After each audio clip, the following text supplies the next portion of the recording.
നല്ല പാർട്ടി ഉണ്ടല്ലോ. ഏത് പാർട്ടി വെക്കും? ഹസ്കി ഡാൻസിൽ പാർട്ടി വെക്കാം.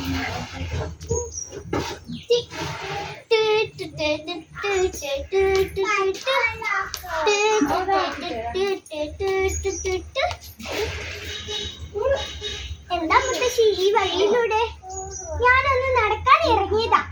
എന്റെ വീട് അക്കരയിലായിരുന്നു. ഇവിടെ നല്ല ശബ്ദം കേട്ടപ്പോ ഒന്ന് വരാമെന്ന് വിചാരിച്ചു. എന്നാൽ മുത്തശ്ശിക്ക് ഹസ്കി ഡാൻസ് അറിയാമോ? എനിക്ക് അനങ്ങാൻ പോലും പറ്റുന്നില്ല മകളെ. എനിക്ക് ഹസ്കി ഡാൻസും അറിയില്ല, ഒന്നും കളിക്കാൻ അറിയില്ല.